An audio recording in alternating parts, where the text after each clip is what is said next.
Welcome to the deep dive. Today, we're inviting you to maybe rethink something fundamental.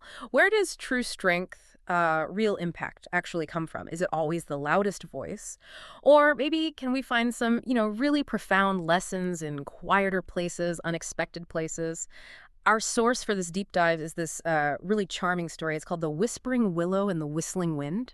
And our mission today really is to unpack the insights packed into this narrative. What does it teach us about different kinds of strength, about communication, and how every voice, loud or soft, can actually make a difference? Okay, let's get into this fascinating story and see what it holds for us.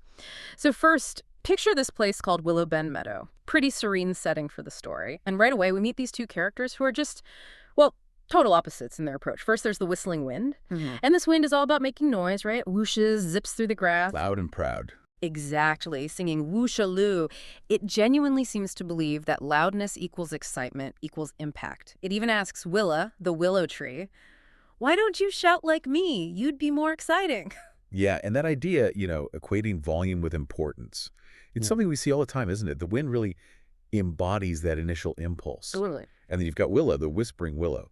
She's the complete counterpoint, like you said. She's quiet, stays still, just sways gently. And her answer to the wind is pretty insightful. She says, I speak softly. Not all voices have to be loud to be heard. And that just immediately challenges that assumption, doesn't it? Makes you think. How often do we equate volume with importance?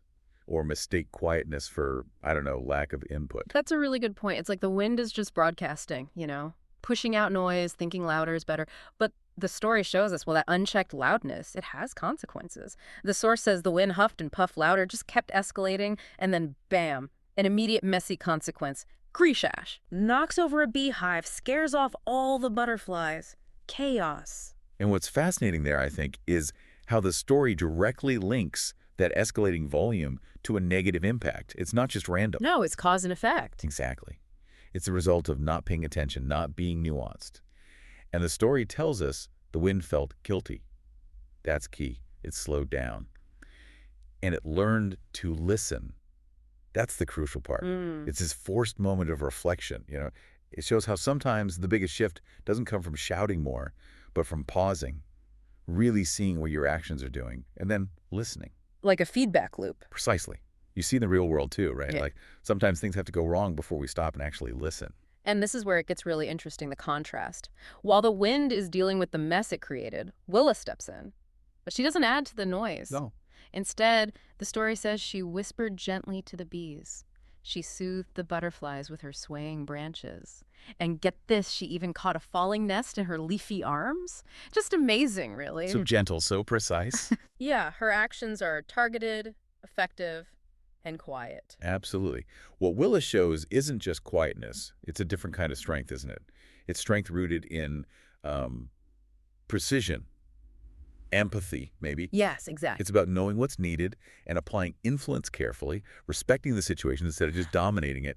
And the wind's reaction, it watches in awe, and it has this realization, I never knew a whisper could be so powerful. A total paradigm shift for the wind. Completely. It just dismantles that old idea that impact only comes from being loud or forceful. It shows that real influence, well, it often comes from understanding things delicately, from a gentle touch that encourages cooperation, maybe. That's such a critical point, and it leads right into the wind's transformation, because from then on, the story says it learned to whistle and listen. That's huge. Huge change. It even starts swirling gently around Willa sometimes while she whispers stories. So it's not just about being quieter, it's a whole new way of interacting. And this simple story, well, it distills some really powerful lessons for us, I think. It really does. Yeah. The first big one seems to be that, well, not all strength is loud. Real influence can be subtle, empathetic. Like Willa's actions. Exactly. Her gentle approach was way more effective in that crisis than the wind's bluster. She fixed the problems the wind caused, not by force, but by being careful and deliberate. You see that in leadership too, don't you? Sometimes quiet, collaborative approaches work where loud directives just fail. And the second big takeaway, it feels like a lesson right out of Communication 101, but so important. Listening. Listening isn't just waiting to talk, right? It's essential for actually having an impact. Absolutely essential. The wind's whole journey was from just whooshing, just broadcasting, to finally listening. That was the key to its growth. It had to stop making noise to hear what was actually needed. Think about that in like any team project. The best Yeah. results usually come when people actually listen to each other, right? Not just talk over each other. For sure. And the final point the story makes so well is that different approaches, well, they don't have to be in conflict. They can actually work together, become complementary. Like the wind and willow in the end. Exactly. Both the Wind and Willow, totally different, but they found ways to contribute positively together. Their differences became strengths, working side by side. And if you step back, these lessons, they aren't just for a kid's story, are they? They're fundamental truths about effective communication, about making a real impact in any situation.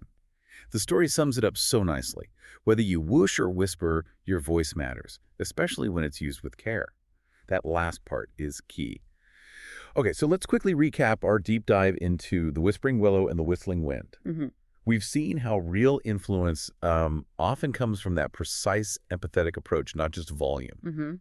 The power of the whispering. Right. And the absolutely crucial role of listening. Active listening, really. Not just hearing, but listening. And finally, how different styles, different strengths, when respected, can actually work together to create something really positive. So something to maybe take away and think about. What does it really mean for you in your life to use your voice with care?